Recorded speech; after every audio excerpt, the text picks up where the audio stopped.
I'm Ryan. I'm 28 years old.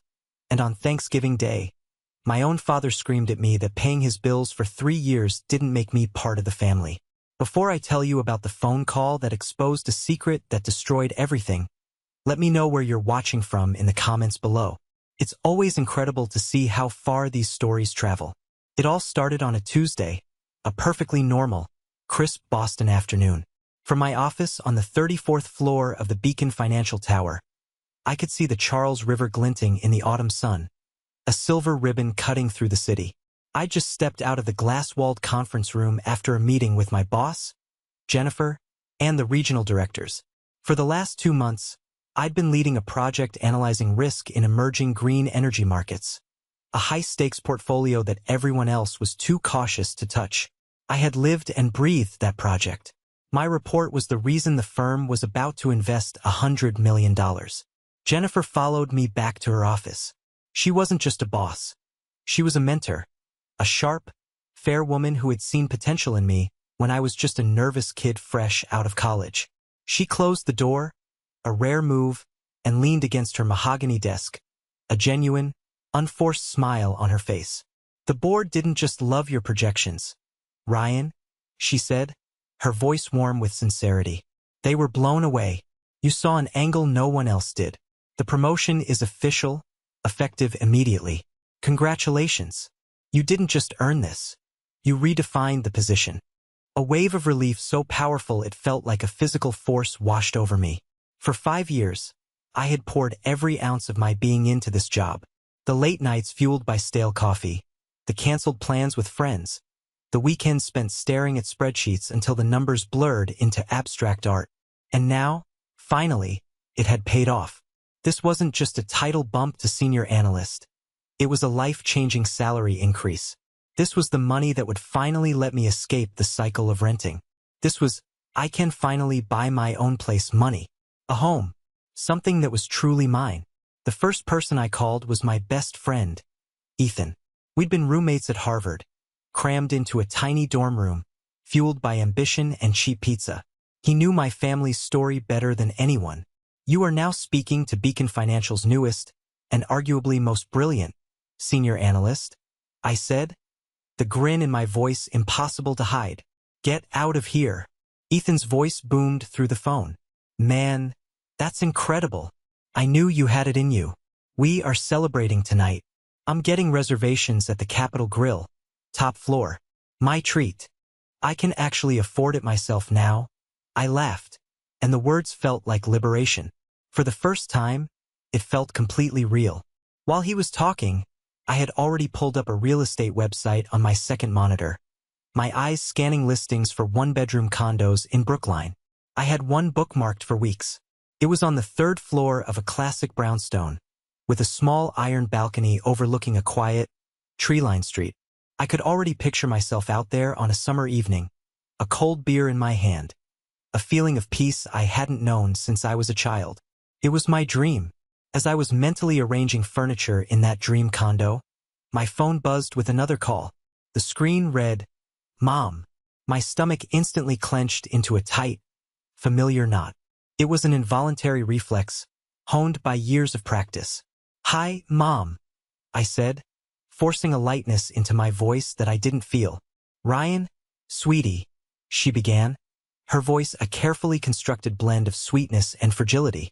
It was her, I need something voice, a sound as specific and dreaded as a siren in the night. I'm so sorry to bother you at work. I know how busy you are, but we've had a little emergency. With a heavy sigh, I closed the real estate tab. The image of the sun-drenched balcony vanished. What's wrong? I asked, my own voice sounding distant to my ears. Oh, it's your father's car again. The transmission, the mechanic says. It's completely gone. He quoted us at least $900 to fix it. And with the property tax due next week, I just don't know what we're going to do. She let out a soft, theatrical sigh. A masterpiece of maternal guilt designed for maximum effect. $900. It felt like a phantom limb, an ache from a part of me I was trying to leave behind. I glanced at the promotion letter on my desk. The bonus alone would cover it 10 times over, but that wasn't the point. Every single time I took a step forward, a hand reached out from my past, not to congratulate me, but to pull me right back into the pit with them. "I'll handle it, Mom," I said, the words tasting like defeat. "Just text me the mechanic's information." "Oh, thank you, sweetie. You are our savior. What would we ever do without you?" I hung up the phone and stared out the window, but the beautiful view now felt like a pane of glass separating me from a life I could see but never touch. I remembered the phone call 3 years ago with perfect clarity. My dad, Harold, his voice for once not booming with criticism but hollowed out by defeat. He'd been laid off from the manufacturing plant after 20 years. At 58, with no degree and a shrinking industry, his prospects were zero. My mom's part-time library job barely covered gas and groceries. "Don't worry, Dad," I had said then, 25 years old and so naive, so painfully desperate for a single word of approval. "I've got you. I'll cover the mortgage. Just until you find something new." Just until I find something new had become a permanent state of being. It had turned into 3 years of their $1,800 mortgage payment auto-debiting from my account on the first of every month. 3 years of covering utilities, car insurance, and an endless stream of little emergencies that popped up with suspicious regularity. I had done the math once and immediately regretted it. Over $32,000. It was the exact price of the down payment on the Brookline condo. A down payment on a life I wasn't allowed to have yet. I called Ethan back. "Cancel the reservation," I said, my voice flat and dead. He didn't need to ask why. He sighed, a sound of profound frustration on my behalf. "Another emergency?" "The car transmission this time." "Ryan, come on, man. There's always something. When are you going to realize they will never stop? You're not helping them, you're enabling them. They're adults." "It's complicated, Ethan," I said, the same weak excuse I always used. "No, it's not," he shot back, his voice sharp with concern. "You are their retirement plan, not their son. There's a difference." His words stung with the terrible honesty only a true friend can deliver. But there was the stubborn, stupid part of me, a deeply ingrained need that whispered that maybe I just hadn't done enough yet. That one grand gesture could finally fix the broken dynamic, could finally earn me the love and respect that my younger brother, Jason, got for simply existing. That's when the disastrous idea took root. It was foolish, a child's logic in a man's body, but at that moment it felt like a brilliant final gambit. "I'm going to host Thanksgiving this year," I announced to Ethan, the words coming out before I could stop them. There was a long, heavy silence on the other end of the line. "Dude," he said finally, "are you sure that's a good idea? Remember what happened last Christmas. This will be different," I insisted, a fresh wave of false hope washing over me, drowning out the voice of reason. "I'll cook everything. The perfect meal. I'll bring them into my world. Show them what I've built here. My home, my life. They'll have to see me then. They'll have to be proud of me." I hung up the phone, deliberately ignoring Ethan's sigh of profound concern. I was going to create a Thanksgiving so perfect, so overflowing with warmth and success, that my family would have no choice but to finally see me, to finally value me. This time, I told myself as I locked my office door for the night, the city lights beginning to sparkle below. This time will be different. It was different, all right. It was the beginning of the end, and I was walking straight into the fire, carrying a bucket of gasoline. Part 2. The Thanksgiving Storm. The week leading up to Thanksgiving was a meticulously planned military campaign. My objective: to conquer my family's indifference with overwhelming culinary force. I wasn't just cooking a meal. I was architecting an experience. I was building a monument to my success, a fortress against my father's lifelong disapproval. I spent hours online, not just looking at recipes, but studying the science behind them. I learned about the Maillard reaction for browning the turkey, about the role of pectin in cranberry sauce, about the importance of cold butter for a flaky pie crust. This wasn't just cooking. It was a desperate application of the same analytical rigor I applied at work. I went to the high-end grocery store in Beacon Hill, the one I usually avoided, and dropped $350 without flinching. I bought a 16-pound, free-range organic turkey. I bought fresh sage, thyme, and rosemary instead of the dried dust in jars. I bought Real maple syrup for the sweet potatoes and imported Gruyere for the potato gratin. My apartment, usually a minimalist and sterile bachelor pad, was slowly transformed. It was filled with the sense of cinnamon, nutmeg, roasting garlic, and a desperate, rising hope. Thanksgiving morning, I was up at 5 a.m., my apron tied, a detailed timeline spread out on the counter. The turkey was brining in a bath of salt water and herbs. The pie dough was chilling. I moved with a focused, nervous energy. Everything had to be perfect. By the time the first guest was due to arrive at 2 p.m., my mission was accomplished. The turkey was resting, its skin a perfect, deep golden brown. The side dishes were arrayed on the counter, steaming and fragrant. The two pies, one classic pumpkin, one Dutch apple with a crumble topping, both made entirely from scratch, were cooling on a rack by the window. My apartment looked like a cover shoot for a lifestyle magazine. It was warm, inviting, and smelled like every happy family memory I'd ever wished I had. My mother, Linda, arrived first, right on time. I opened the door with a wide, genuine smile, ready to receive the first wave of praise. She stepped inside, her eyes doing a quick, critical scan of my living room. Her own smile faltered for a fraction of a second. She was holding a pie, a cheap, mass-produced pumpkin pie in a flimsy aluminum tin from the supermarket. "I brought dessert," she announced with a forced brightness, as if she hadn't seen the two beautiful, homemade pies clearly visible on the cooling rack. My own smile tightened at the edges. "Thanks, Mom," I said, taking the sad-looking pie from her. "I made a couple, but hey, more is always good."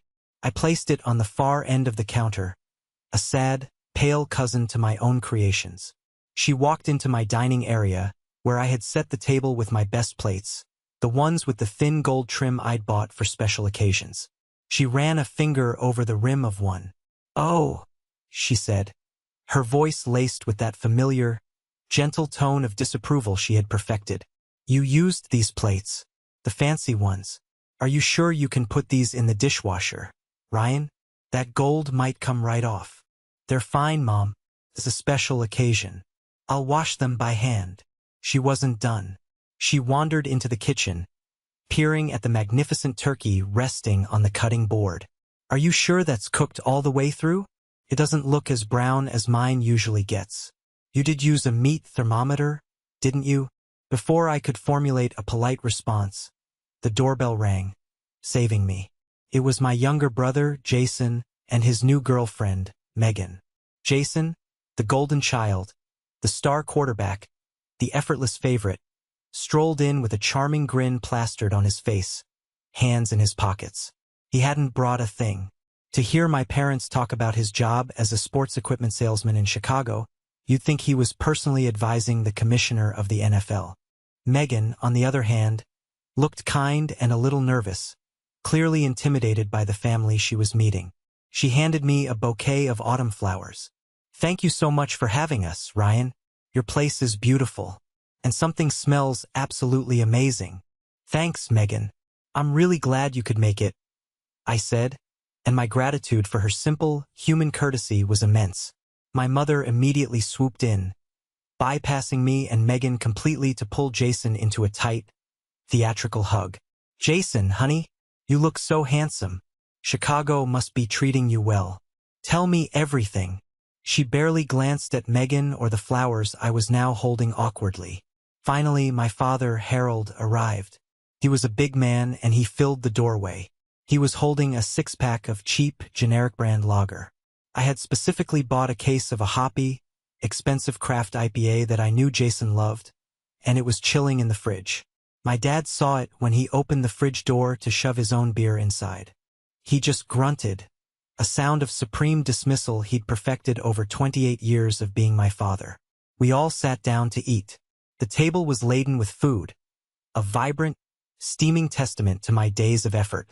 I felt a small, fragile flicker of pride as I brought the turkey to the table. My father cleared his throat to say grace. "Lord," he began, his deep voice filling the room. We thank you for this food and for bringing our family together under one roof. And we thank you especially for blessing our son Jason with his continued success at his job, and for his strength and character. May he continue to make us proud. Amen. The omission was so blatant it was like a physical blow. Not a word about me. Not a word about my home, my hospitality, my effort. It was as if the food had spontaneously materialized out of thin air, a gift from God intended only for Jason. I started passing the dishes, the silence at the table thick and awkward. Megan, the outsider, was the first to try and break it. "Ryan, this stuffing is absolutely incredible," she said, her voice bright and genuine. "You have to give me the recipe." "He probably just used a box mix, dear," my mother chimed in, with a little laugh that didn't reach her eyes. Ryan was never one for complex cooking. A hot flush of anger, sharp and familiar, crept up my neck. "No, Mom. I made it from scratch. Sourdough bread, sausage, fresh sage." The conversation, steered by my father, immediately turned to Jason's job. My dad peppered him with questions about sales figures, client dinners, and commission checks, his eyes gleaming with a vicarious pride he had never once shown me. When they finally turned to me, it was only to dismiss my own hard-won career. "So, you're still doing that numbers thing on the computer?" my dad asked, waving his fork dismissively as if shooing away a fly. "I'm a senior financial analyst, Dad," I said, trying to keep my voice even. "I just got a big promotion last week. I'm leading a new green energy portfolio for the firm." He grunted, unimpressed. "Well, just make sure you're saving your money. It's not like you're building anything real. Not like your brother is." Jason sold footballs and jerseys.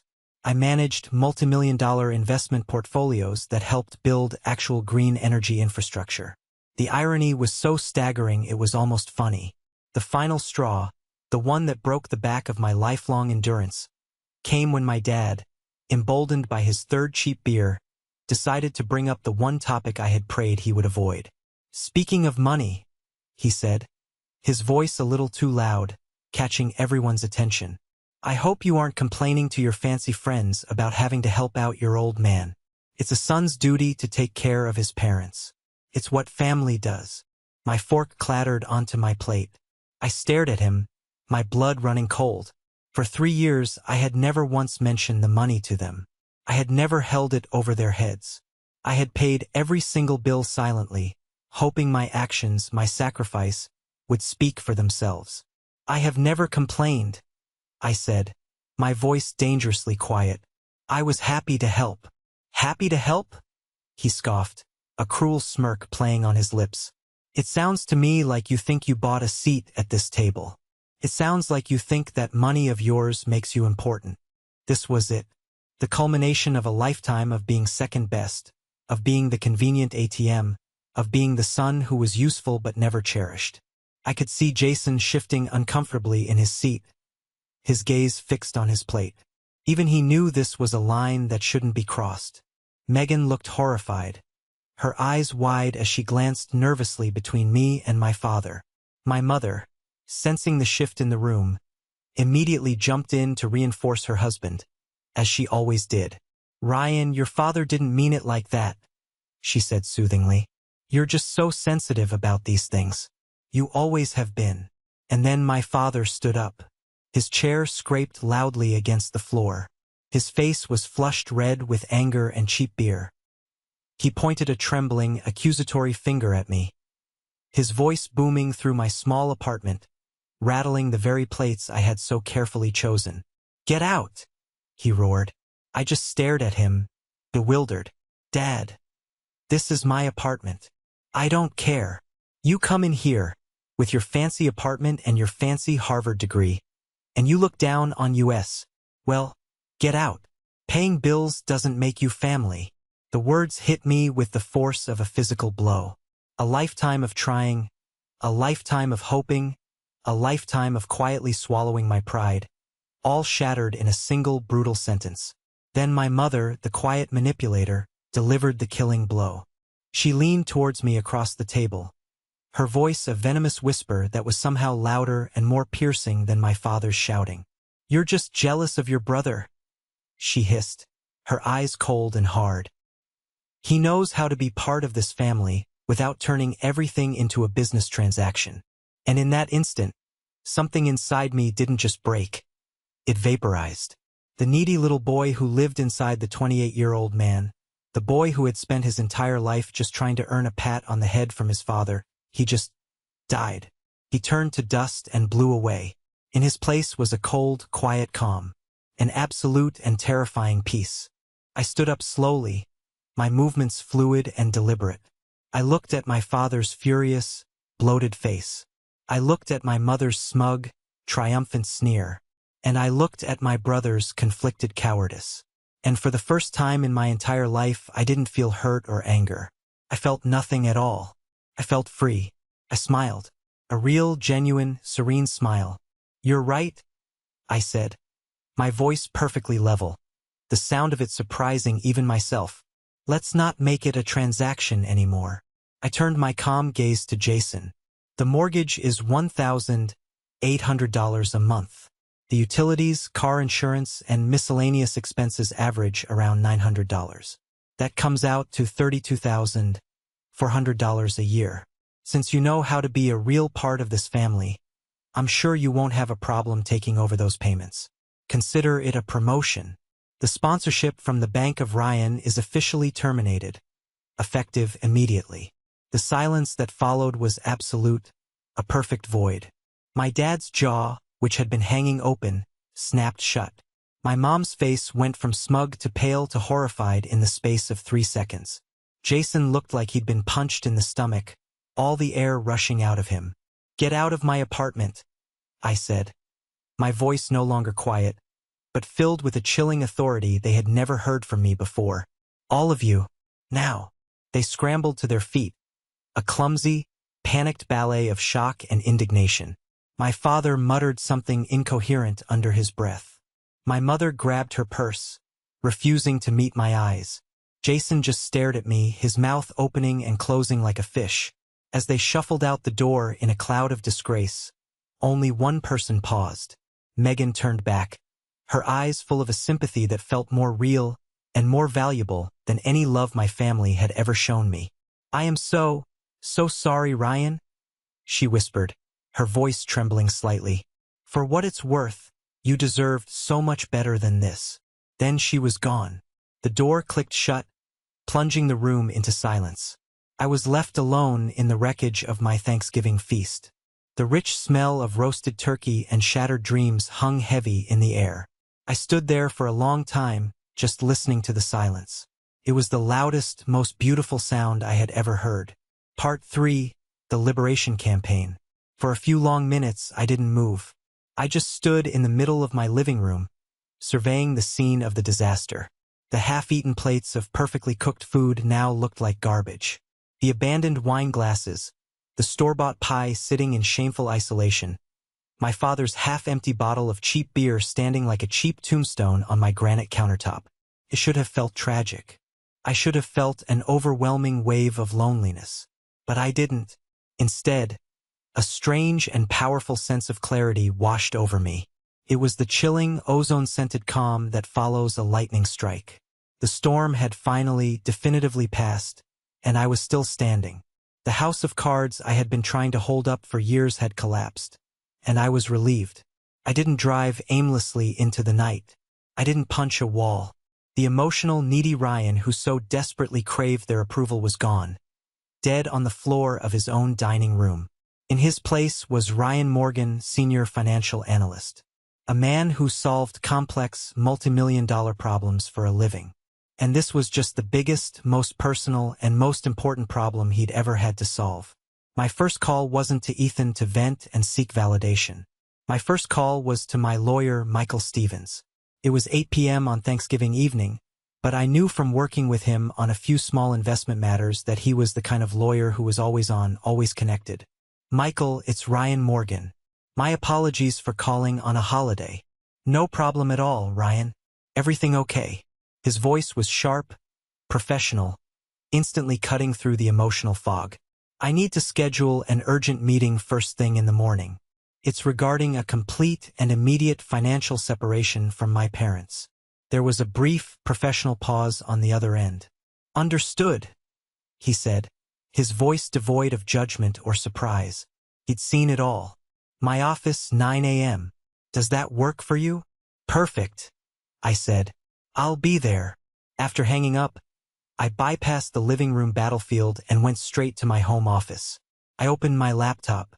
This war wasn't going to be fought with shouting matches or tearful, manipulative phone calls. It was going to be won with clicks, emails, and documented phone calls, all executed with surgical, dispassionate precision. This was my liberation campaign, and I was its sole general. My first target was the mortgage. It was the biggest chain, the heaviest shackle. I logged into my online banking portal, my fingers moving quickly over the keyboard. I navigated to the automatic payments section, found the recurring $1,800 payment to their mortgage company, and hovered my mouse over the cancel button. A pop-up appeared, a final checkpoint from the digital world. Are you sure you want to cancel this scheduled payment? I clicked confirm with a satisfaction so deep and profound it was almost primal. I felt a physical weight lift from my shoulders. One shackle broken. Next, the utilities. I had a secure digital file with all the account numbers and login information for their electricity, water, and gas services. I had set them all up years ago. One by one, I went to each website's customer portal. These were friendlier systems, designed for customer convenience. They had options like remove myself as an authorized payer or stop managing this account. Click, confirm, click, confirm, click, confirm. 3 more shackles gone, vaporized into the ether of the internet. Car insurance. The cable and internet bundle. The small, monthly allowance I sent my mother directly for groceries, which I now suspected was for something else entirely. One by one, I located and dismantled the entire financial scaffolding that had been propping up their lives for the last 3 years. Each cancellation felt like a deep, cleansing breath of pure, cold oxygen. I was reclaiming my life, one password and one secure transaction at a time. As I was systematically erasing myself from their financial lives, my phone, which had been silent, started to buzz. It was a text from my mother. I can't believe you would speak to your father like that. He is very upset and his heart isn't strong. You know that. I read the text, felt the familiar sting of manipulation, and then I did something I had never done before. I blocked her number, not just silenced it, blocked it. A red icon appeared next to her name. It was strangely satisfying. Then a text from Jason. Dude, what the hell was that? You can't be serious. Call me. Blocked. He could figure it out for himself now. I spent the next hour acting as my own paralegal. I gathered every single document I could find related to the payments I had made. I downloaded 3 years of bank statements and, using the skills from my job, created a new spreadsheet. I highlighted and categorized every single transaction that went to them. I searched my email archives for any messages from my mother or father that mentioned money, saving them as PDFs. The car needs new tires, sweetie. The roof is leaking again. A little extra for your father's birthday would be so nice. Data was my weapon, and I was building an unassailable arsenal. I saved everything to a secure cloud folder and shared the access link with Michael. By midnight, I was done. The financial ties were completely and irrevocably severed. The silence in my apartment was no longer oppressive. It was peaceful. I logged back into my own bank account and looked at my personal financial projection for the next month. The projected available balance was $2,700 higher than it had been that morning. It was my money, all of it. For the first time in 3 years, I was working for myself. I walked out onto my small balcony, the cold November air hitting my face, and I felt, for the first time, like I could actually breathe. The next morning, I was in Michael's sleek, minimalist office at 8:45 a.m., holding a hot coffee in one hand and a file folder thick with documents in the other. Michael was in his late 40s, with a calm, reassuring demeanor that hid a razor-sharp legal mind. He listened patiently, without interruption, as I recounted the events of the previous night. I kept my voice steady and factual, presenting the narrative as a sequence of events, not a litany of complaints. When I was finished, he leaned back in his expensive leather chair and steepled his fingers. "Okay," he said, his voice thoughtful. "From a legal standpoint, this is straightforward. Since there was no written contract or promissory note, you are under no legal obligation to continue these payments. You were, in the eyes of the law, giving them a gift, and you are perfectly within your rights to stop giving gifts at any time for any reason." "That's what I assumed," I said. "I just want to make sure I'm protected from any retaliation." That's when Michael's expression turned serious, his brow furrowing. "And that's the smart way to think. Here's the one thing you need to be prepared for, Ryan. It's a nasty, cynical tactic, but I've seen it happen in cases like this. They could try to claim you're committing elder financial abuse." I stared at him, my mind struggling to process the absurdity. "What? By not giving them money?" "Precisely," he said, nodding. "By withdrawing financial support that they had come to rely on. Their lawyer, and they will get one, probably a pro bono one looking to make a name, will frame it as a promise you made, an implicit contract.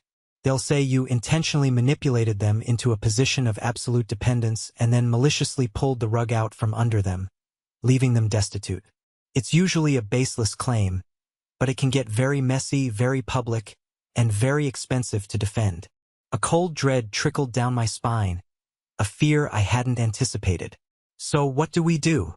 We get ahead of it," Michael said, his voice firm and confident. "We go on the offensive, legally speaking.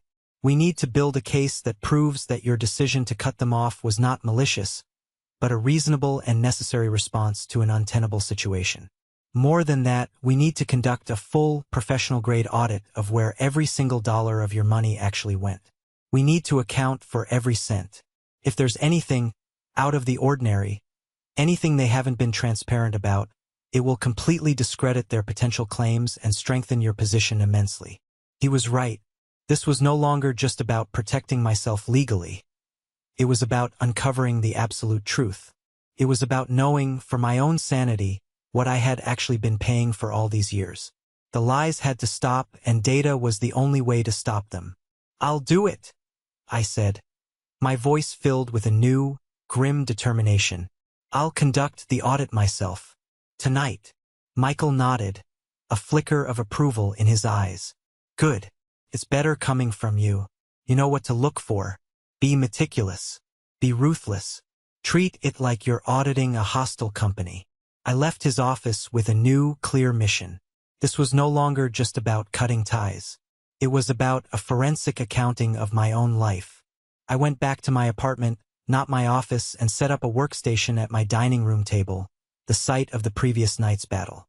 I sent a formal, legally worded email, drafted by Michael, to my parents' last known email address, requesting full bank statements for the past 36 months for the accounts into which my funds had been deposited, citing the need for legal documentation for tax purposes. It was a request they couldn't easily refuse without raising suspicion. As the first few PDF files started to arrive in my inbox a couple of hours later, a sign of their own panic and compliance, I felt a grim determination settle over me. I was an analyst. I followed the money. That's what I did for a living. And now, I was about to turn the most powerful tool in my professional arsenal against the biggest lie in my personal life. I started sifting through the data, page after page, line by line. Mortgage payment to Wells Fargo, check cashed. Utility bill to Eversource, direct debit. Everything seemed to line up, just as I expected.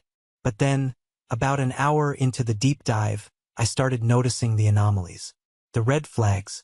Among the big, predictable expenses, there were small, odd ones. A series of payments, usually between $50 and $100, made to third-party payment processors with bland, generic names I didn't recognize. Companies like Global Pay Services, NetTransact, or Secure Pay Solutions. They were frequent, sometimes 2 or 3 a week, always at odd hours of the night. They weren't tied to any bills I knew of, or any stores I recognized. Professionally, they were screaming red flags. They were structured payments designed to fly under the radar. Small enough to look like a minor, insignificant expense, a dinner out, a few online purchases. But when I started a separate tab on my spreadsheet and added them up over the 3 years, the total was shocking. It was over $15,000. A cold, hard knot of suspicion formed in the pit of my stomach. This wasn't just messy bookkeeping. This wasn't my mom buying too many things on Amazon. This was deliberate. This was hidden. My father had always complained about being broke, about how they were barely scraping by even with my substantial help. But this data, this hard, irrefutable data, told a very different story. Money was leaking out, being systematically siphoned off into the digital shadows. I didn't know what it was for yet, but I knew, with the certainty of a professional who had seen this kind of pattern before in corporate audits, that I was on the verge of discovering a truth far bigger and uglier than just favoritism and resentment. I had opened the door a crack, and now I had to kick it down and see what was on the other side. The first official wave of the fallout hit on Saturday morning. It arrived not as a phone call, but as a sterile, automated notification from the electric company. I was CC'd on the email sent to my father's address. Payment overdue.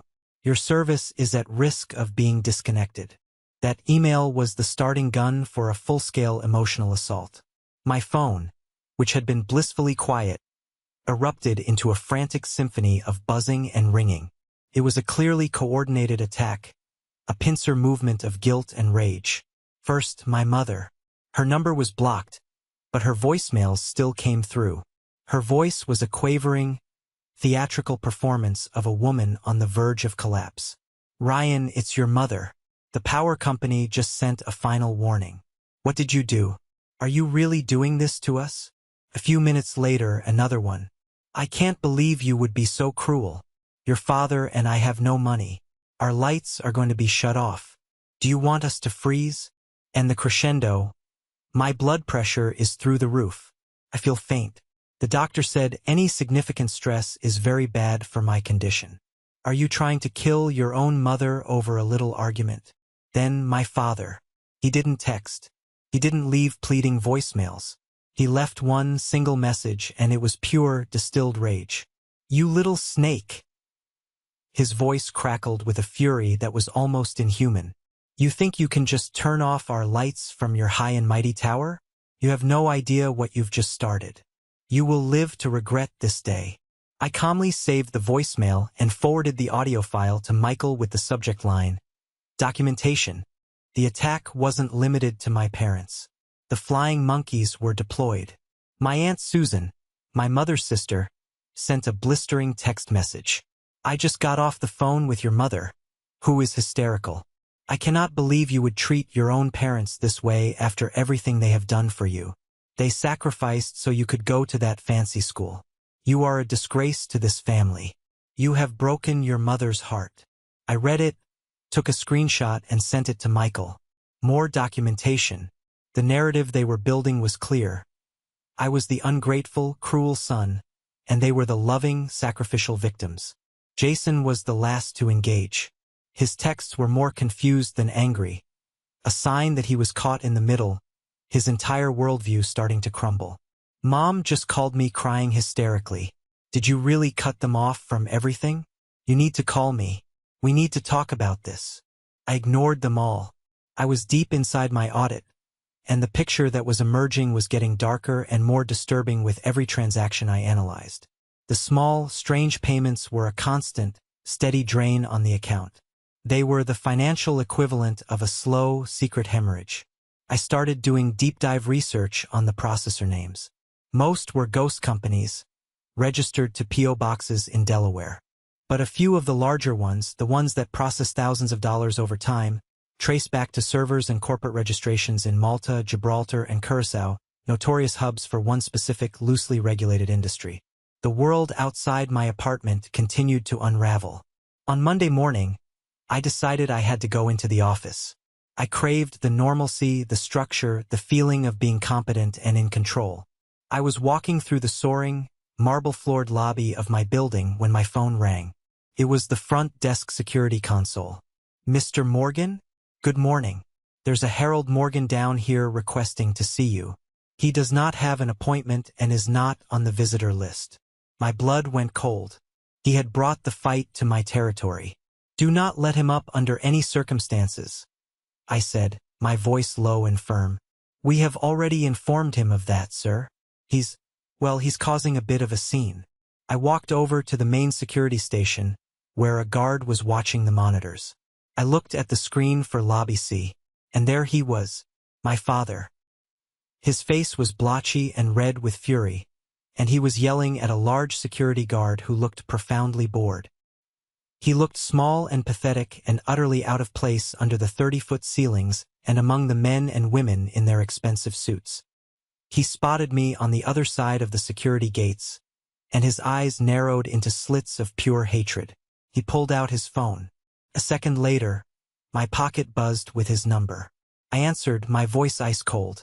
You need to leave. Now. You are going to come down here and talk to me like a man. He snarled into the phone, his voice loud enough for the people around him to hear.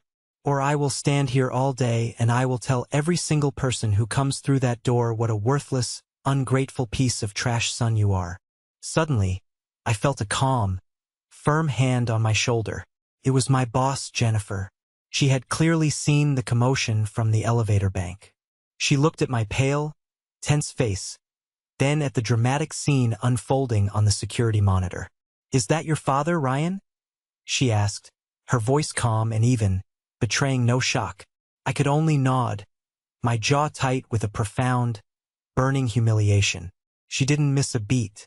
She was a problem solver. She picked up the internal security phone. This is Jennifer Caldwell, Senior Vice President at Beacon Financial, she said, her voice dropping into a tone of absolute authority. The man creating a disturbance in the main lobby is trespassing and harassing one of my employees. Please inform him that if he does not leave the premises immediately, we will consider it a hostile act and we will call the Boston Police Department to have him removed. She hung up and looked at me, her eyes softening with a flicker of sympathy. Go on up to the office, Ryan. I'll make sure this is handled. And please, take the rest of the day off if you need it. Family stuff is tough. Your work is safe here. I was floored. In that one, brief moment, a practical stranger had given me more unconditional support and professional validation than my own family had in my entire life. I retreated to the safety of the elevator, shaken but also strangely empowered. My professional life, the world I had built for myself, was a sanctuary, and they were not and would never be allowed inside. The call from Jason came later that afternoon. He sounded completely different. Not angry, not confused, just defeated. I tried to reason with them, he said, his voice flat. It's like talking to a brick wall. Mom just cries and talks about her health, and Dad just yells about respect and betrayal. It's impossible. They're toxic. Welcome to my life for the past 28 years, I said, my voice dry. Look, I get it now. I get why you're mad, he stammered, the apology still foreign on his tongue. But to cut them off completely? They have nothing. They're going to be homeless. That is not my problem anymore, Jason, I said, my voice hard and clear. And you want to know why? Because I just found out last week that I lost out on buying my first condo, a place I have been saving for since I graduated, because I had to give them another $900 for a car emergency. My dream, my future, was put on hold for them. Again. So I am done. There was a long, heavy silence on the line. It was the first time I had ever articulated my own loss to him, the first time I had framed my sacrifice in terms of a concrete dream he could understand. It wasn't just numbers on a screen. It was a home I didn't get to buy. A condo? He asked finally, his voice small and distant. Yeah, Jason. Condo. While you were getting pats on the back for selling footballs, I was paying for the roof over your head and our parents' heads when you came to visit, and I have absolutely nothing to show for it but a rental agreement and a box of broken promises. He didn't have a response to that. He just muttered, I have to go, and hung up. The first major crack in the golden child's gilded armor was beginning to show. He had been forced to look at the price tag of his own pedestal. The final, definitive piece of the puzzle, the one that would blow the entire sordid situation wide open, came not from a bank statement, but from my own professional curiosity. I was running the names of those mysterious third-party payment processors, NetTransact, Global Pay Services, through our firm's high-level compliance and risk assessment software. It's the same system we use to vet potential investments for links to fraud, money laundering, or other illegal activities. Most of the company names were ghosts, shell corporations designed to be anonymous. But one of them, NetTransact, triggered a major hit. A bright red flag popped up on my screen. The software linked it to a complex network of offshore companies, all owned and operated by the same parent entity, Olympus Casino Group.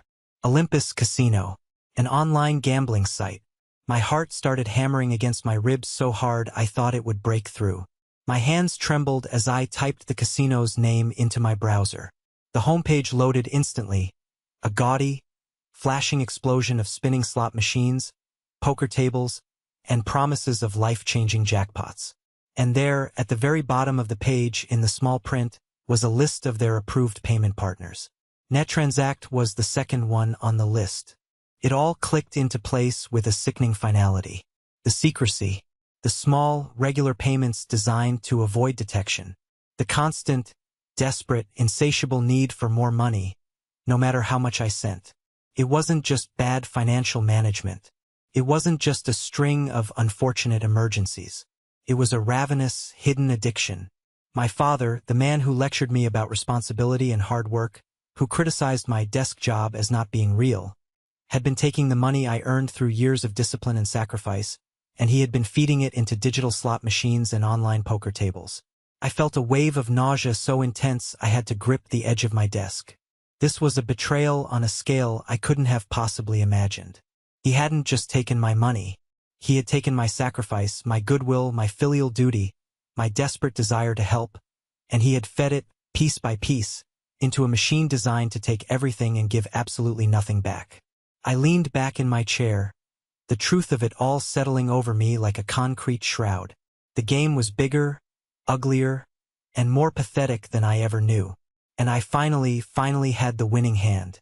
The blinding rage I expected to feel, the explosive anger I thought would consume me, didn't come. Not at first. What I felt instead was a profound, chilling emptiness. It was the unnatural quiet that follows a massive explosion, the air still and heavy with dust. The discovery of my father's gambling addiction wasn't a gotcha moment of triumph. It was a grim diagnosis of a terminal disease. It explained everything. It recontextualized every critical comment, every manufactured emergency, every desperate plea for money over the last 3 years. It was the key that unlocked the dark, hidden room at the center of my family's dysfunction. My father wasn't just a bitter narcissist who favored my brother. He was a desperate, compulsive addict, and his pride was so pathologically twisted that he would rather demean and emotionally abuse the son who was saving him than ever admit he had a problem. My mother wasn't just a passive, weak-willed enabler. She was either a willing co-conspirator in the deception or a fool of such epic proportions that the distinction hardly mattered. I wasn't sure which was worse. I didn't call him. I didn't drive to their apartment to scream at him. I calmly and methodically compiled my findings into a concise, professional-grade report, complete with charts, timelines, and direct links to the casino's website. I attached it to an email and sent it to Michael with a simple, 2-word message in the body: "We're ready." Michael's response was swift and strategic. He advised strongly against a phone call or a home visit. Any confrontation, he argued, needed to be formal, controlled, and officially witnessed to have any legal weight and to prevent them from twisting the narrative later. He suggested we summon them to his office, a neutral ground, a boardroom where I, for the first time, was the one in the position of power. He sent a formal, intimidating letter via a certified courier to my parents' new, sad little apartment. It was a masterpiece of cold, corporate legalese, stating that his client, Mr. Ryan Morgan, requested their presence for a meeting to discuss the cessation of all financial support and the final resolution of outstanding financial matters. He also included a line that strongly recommended that their son, Mr. Jason Morgan, also be in attendance. It was an invitation wrapped in a threat, a summons they couldn't possibly ignore. They agreed, through a terse email from Jason, to a meeting on Friday afternoon. I spent the morning preparing. I didn't look at the report again. I had it memorized. Instead, I went for a run along the Charles River, letting the cold air clear my head. Then I came home and put on my best suit, a dark charcoal wool suit that I saved for meetings with the firm's most important, and often most difficult, clients. It was my armor. When I walked into Michael's conference room that afternoon, I was calm, prepared, and armed with a truth so undeniable it was almost a physical weight in my briefcase. They were already there, sitting huddled together on one side of the long, polished mahogany table. They looked small and out of place in the opulent room with its panoramic view of Boston Harbor. My father was attempting to look defiant, his arms crossed tightly over his chest, but the effect was ruined by the nervous tick in his jaw. My mother looked pale and nervous, wringing her hands in her lap, her eyes darting around the room, avoiding me. And Jason sat between them, a human shield, looking like he'd rather be anywhere else on earth. He stared at the wood grain of the table, his shoulders slumped in defeat. I took my seat directly opposite them, a deliberate move to create a clear line of opposition. Michael sat beside me, his presence calm and authoritative. "Thank you all for coming," Michael began, his voice setting a formal, serious tone that immediately sucked the air out of the room. "We are here today to ensure a clear, legal, and final separation of all financial ties between my client, Mr. Ryan Morgan, and Mr. and Mrs. Harold Morgan." My father scoffed, the sound loud and abrasive in the quiet room. "Separation? He threw us out in the street, after everything we've done for him, raising him, sending him to that school." My mother chimed in, her voice trembling with practiced fragility, a performance I had seen 1,000 times. "We're your parents, Ryan. How can you be so cold, so heartless? Your father might lose the house. Well, we already lost the house. We could be on the street because of you." I let them talk. I let them spin their well-worn narrative of betrayal and victimhood. I let them perform their final act. I watched Jason, who didn't join in. He just stared at the table, his knuckles white where he gripped the edge. When they finally ran out of steam and their accusations hung in the air, I opened my briefcase. I didn't raise my voice. I didn't show an ounce of emotion. I simply slid a thick, bound folder across the table to them. It landed in front of my father with a soft, definitive thud. "This," I said, my voice as level and polished as the table, "is a complete financial audit of the funds I have transferred to your account over the past 36 months. It totals $32,400 in direct support, not including the numerous emergencies, like car repairs and medical bills." My father glanced at the cover page, which simply read Financial Audit, H&L Morgan, and pushed it away with the back of his hand. "I'm not interested in your damn spreadsheets, Ryan. I'm interested in you acting like a son." "You should be interested," I said calmly, "because they tell a very interesting story. A story you've worked very hard to hide." I looked at him directly. "Before we get to the spreadsheets, Dad, why don't you just tell me? Besides the mortgage and the bills, where did the rest of the money go? The extra I sent, the thousands you still claimed you were short. Where did it go?" He stared back at me, his face turning red. "What are you talking about? We're old. We have expenses. Food, medicine, things you wouldn't understand," he blustered. It was the final lie I needed him to tell. I turned to Michael, who nodded. He clicked a button on the console in the middle of the table, and the large screen on the conference room wall, previously dark, hummed to life. My spreadsheet appeared on the screen, meticulously organized, color-coded, and utterly damning. "If you'll direct your attention to the monitor, please," I said, standing up and picking up the laser pointer from the console. It was a motion I had done 1,000 times in boardrooms, but this time it felt different. Felt like wielding a weapon. "As you can see," I said, my voice clear and strong, "the funds for the mortgage, utilities, and insurance are all accounted for. They are here in green. But my audit revealed a significant and consistent discrepancy. A pattern of leakage. I pointed the sharp red dot of the laser to a long series of highlighted lines in a separate column. There are recurring payments multiple times a week to several offshore third-party payment processors. NetTransact, Global Pay Services, Secure Pay Solutions, and others. Over 3 years, they total $15,275. My mother looked utterly confused. 15,000? For what? We didn't buy anything for that much money. Harold, what is he talking about?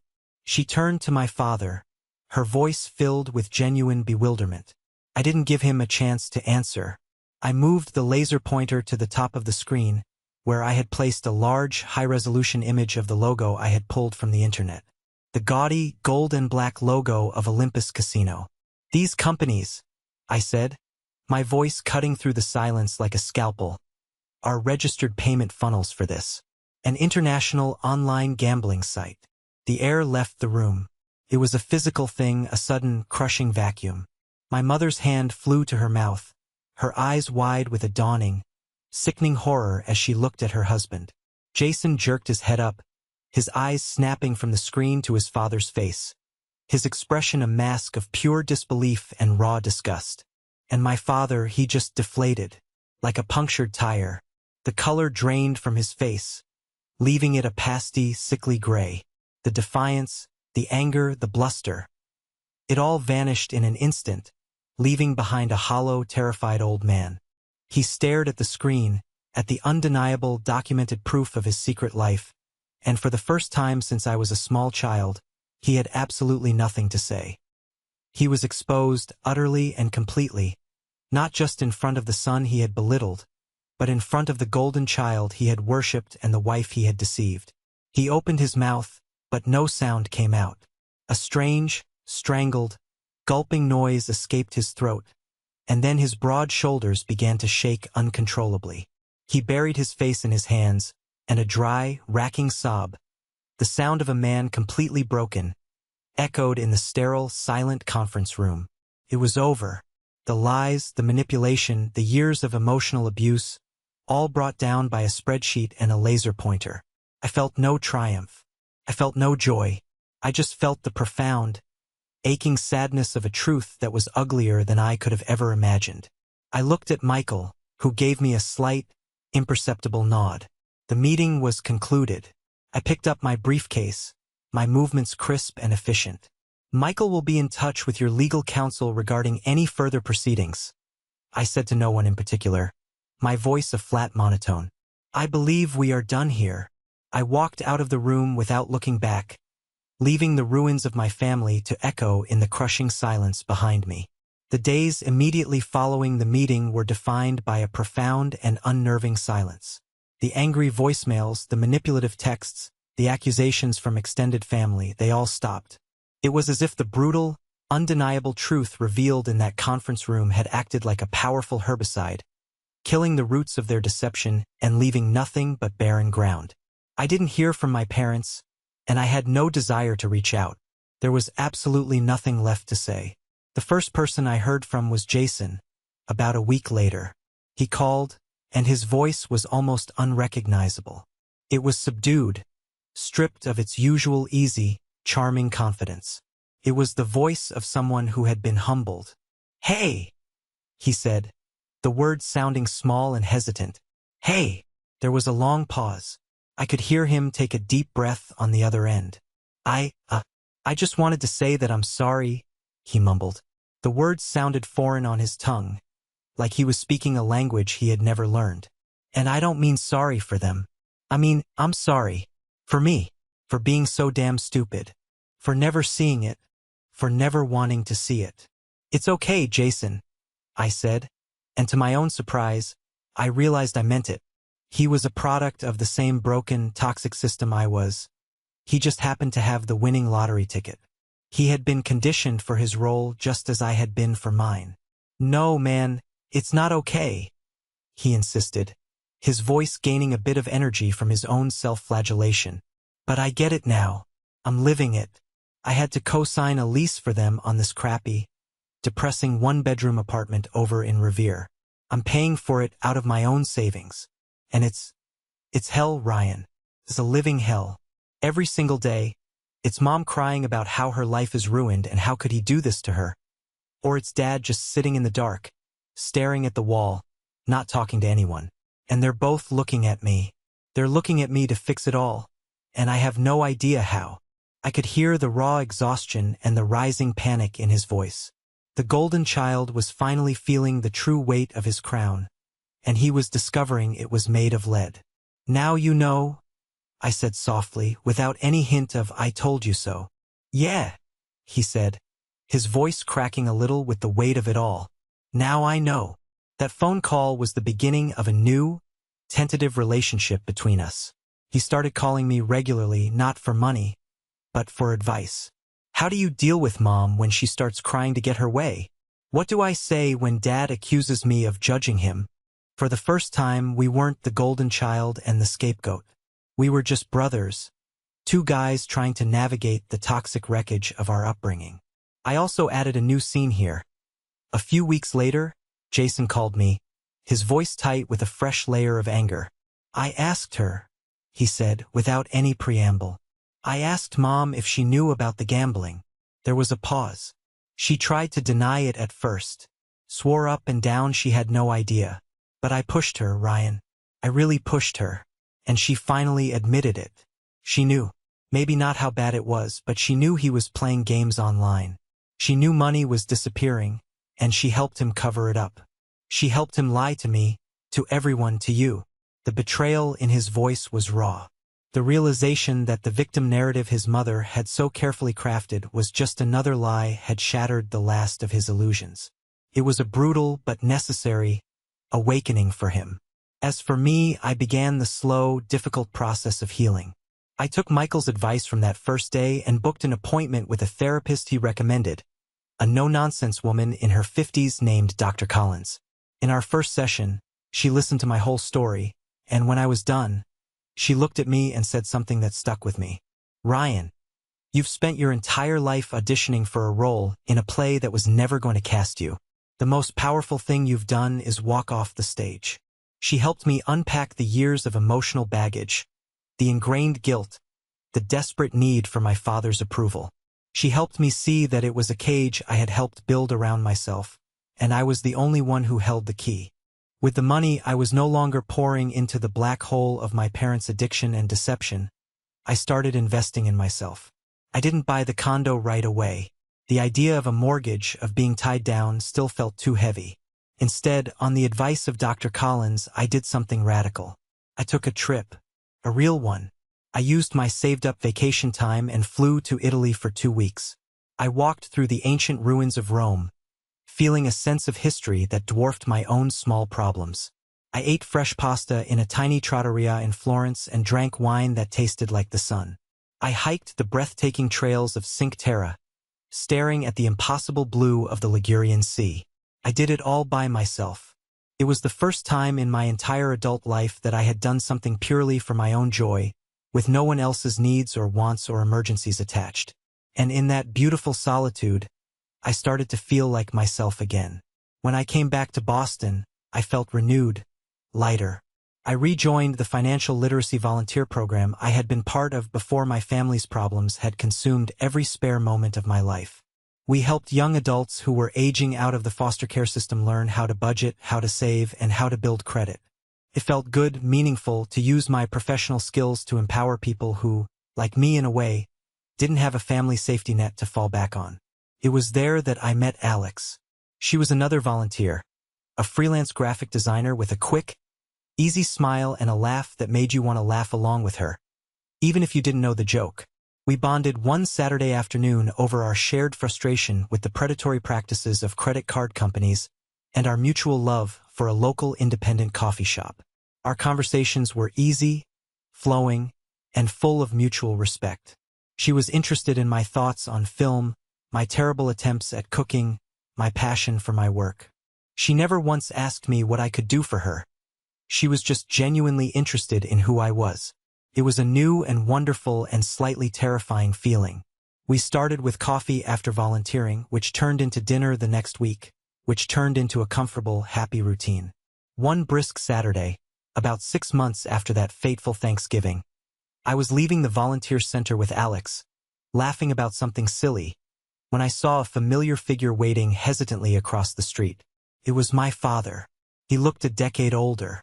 The anger and bluster were gone, replaced by a deep, weary sadness that seemed to pull his whole body downward. He was thinner, and he held himself with a kind of hesitant fragility, as if a strong wind might knock him over. He didn't approach me. He just stood there on the curb, waiting, a ghost from another life. Alex saw him and then saw the change in my face. "Is everything okay?" she asked softly. "I think so," I said. "Can you give me a minute?"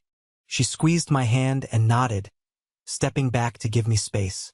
I took a deep breath, the cold air stinging my lungs, and walked across the street. "Dad," I said, my voice neutral. "Ryan," he said. His voice was raspy, and he wouldn't look me in the eye. He just stared at the cracked sidewalk. "The bank, they took the house last week. It's official." "I know," I said. "Jason told me." We stood in an awkward, heavy silence for a long moment. Then he finally summoned the courage to look up at me. His eyes were red-rimmed and hollow. "I'm in a program," he said quietly, the words costing him an immense effort. "Gamblers Anonymous. I've been going for 4 months. It's hard." "I'm glad to hear that," I said. It was all I could offer. It was the truth. He nodded, swallowing hard against an emotion that threatened to overwhelm him. "I ruined everything," he whispered, his voice cracking. "I know that. I was so damn proud, Ryan. Too proud to admit I was failing, that I was a failure. It was easier to push you away, to make you the problem, to make your success the reason for my misery. It was a coward's way out. I was a coward. I am so sorry." He looked at me, his eyes pleading, and for the first time in my entire life, I saw genuine, unadulterated remorse in his eyes. Not self-pity, not a new manipulation, just the painful, unvarnished truth of his own colossal failure. It wasn't a magic fix. It didn't erase the years of hurt, the deep grooves of resentment carved into my soul. But it was something. It was an acknowledgement. It was a start. "Take care of yourself, Dad," I said. And with that, I turned and walked back across the street to Alex, back to my new life, leaving him to his own long and difficult journey of rebuilding. I had my own to focus on now. A year after the Thanksgiving that changed everything, the air in my apartment was filled with a different kind of scent. It wasn't the heavy, oppressive smell of desperate, anxious hope. It was the light, easy, and delicious aroma of garlic bread toasting in the oven and a rich tomato sauce simmering on the stove. The sound wasn't the tense, brittle silence of a family waiting to implode, but the warm, overlapping buzz of easy laughter, animated conversation, and the clinking of wine glasses. It was a housewarming party. For my house, my condo, the one from the real estate listing, the one with the wrought iron balcony overlooking a quiet, tree-lined street in Brookline. I had closed on it 2 months ago.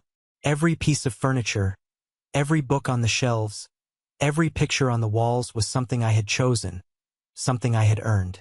It was my sanctuary. I looked around the room, a glass of red wine in my hand, and felt a sense of contentment so deep and pure it was almost overwhelming. Ethan was telling a loud, wildly exaggerated story by the kitchen counter to a group of my friends from work, who were all laughing hysterically. Alex was standing next to me, her hand resting comfortably on the small of my back, her smile lighting up her whole face as she talked to one of the other volunteers from the literacy center. It was a room full of people who knew me, the real me, and liked me anyway. Then the doorbell rang. I opened it, and my heart gave a small, happy lurch. It was Jason and Megan. They were holding a bottle of good wine, and more importantly, they were holding hands. Jason had done the impossible. He had spent the last year doing the hard, painful work. He had gone to therapy himself. He had set firm, difficult, and often explosive boundaries with our parents. He had learned to separate their needs from his own. And in doing so, he had shown Megan that he was building his own life, not just managing the wreckage of theirs. It had been a long, brutal road, but they had found their way back to each other. their relationship rebuilt on a foundation of honesty and mutual respect. "The place looks amazing, man," Jason said, pulling me into a quick, genuine hug that was free of the awkwardness and resentment that had defined our relationship for decades. "Seriously, I'm proud of you." That word, proud, coming from him, felt more meaningful than it ever would have coming from our father. "Thanks for coming," I said, my voice thick with an emotion I couldn't quite name. Megan gave me a warm hug. "He's a different person, Ryan," she whispered in my ear. "You both are. Thank you for leading the way."